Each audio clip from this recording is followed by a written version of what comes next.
Hey everybody, Dr. Rick Wallace dropping in on you. I'm actually sitting up here in the man cave, taking some time to myself. Actually, Marion's out of town on the first leg of her celebrating her 50th.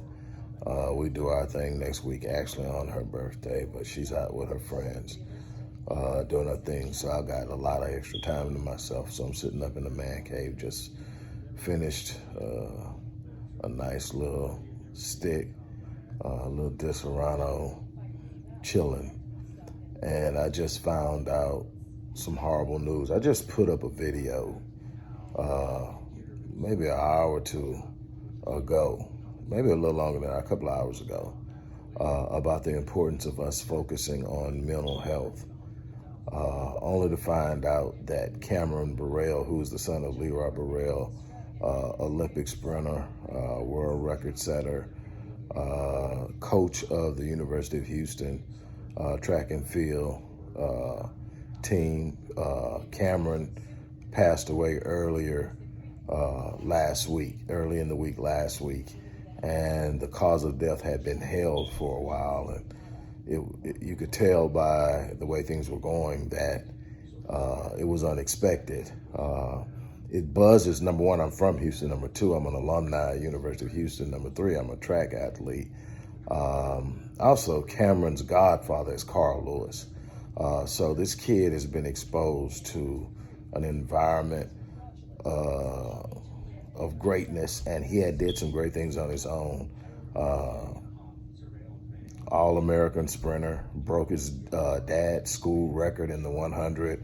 Was 26 years old. I hadn't heard anything about him in track and field in a year or so. I've been, kind of off doing some things, with what I do and dealing with my own health issues. But mad love for that whole program. Leroy has been as excellent as a coach, if not better than as a sprinter, and that's saying a lot. The program has excelled from the time he took it over from Coach Tom Tellez, which was a legend in his own right. And then I find out that it's been officially ruled a suicide. It stung anyway because of, just the closeness of the alumni, and then, my love for track and field and my respect for that family and what they've done for track and field. His mom was a gold medalist in the 92 Olympics. And so just wow, we just got through talking about the elephant in the room, mental health. And I was talking about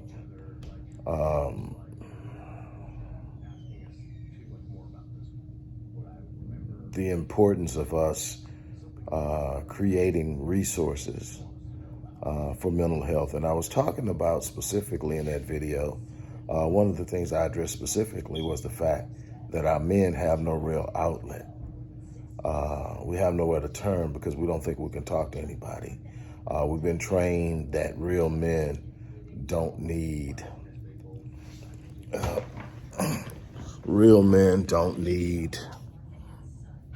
help, and that people who seek help for mental health are crazy.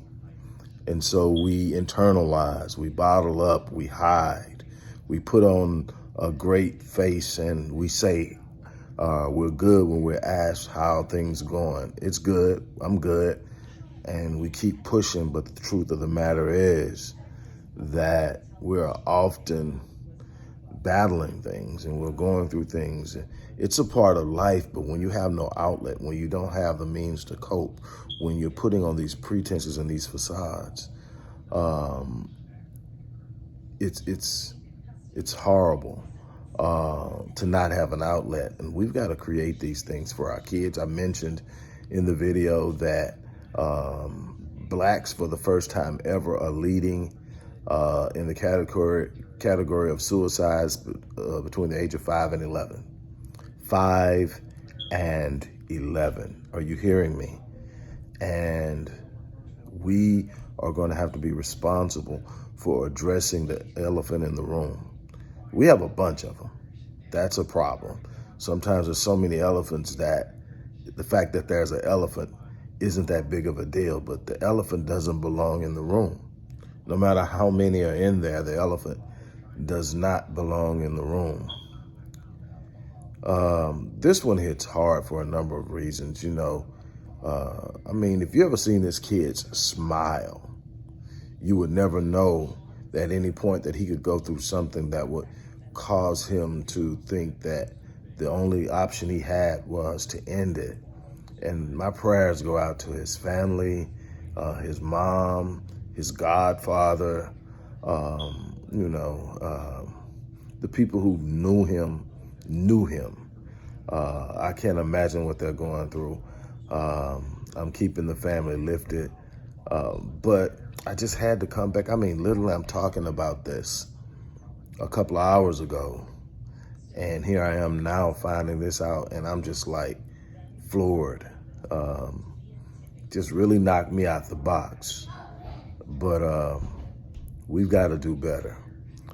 I just wanted to kind of trail that with this because sometimes we talk about things and people, we have become desensitized to it, and it's just another video up. It's just another conversation. But the truth of the matter is, you never know. I mean, as soon as I find out, I'm on the phone with my adult kids. I'm tracking them down. I'm looking for them. I'm trying to, hey, what's going on? You good? Whatever, because you don't think it could happen to you. You don't think that this monster can show up and totally shatter your life until it happens. And I've seen it happen to too many families. There used to be an ongoing joke, blacks don't kill themselves. We can't tell that no more. We can't boast that anymore. It's happening far too frequently, and we need to get a grip on it. We need to talk about it. We need to create resources. We need to rise to the challenge of being problem solvers in issues like this. This is just one elephant in the room, but it's a big one. And, my heart is heavy. I can't imagine what the family and friends are going through. But love, power, prayer, and light to the Burrell family. Now, we've got to do work. And I don't want to make it seem like, okay, because this kid who comes from this famous family and has done these things is some kind of way more important than everybody else that's going through it, because every life should matter to us. Every kid, every life, male, female, child, should matter. It should mean something because there's purpose in that life.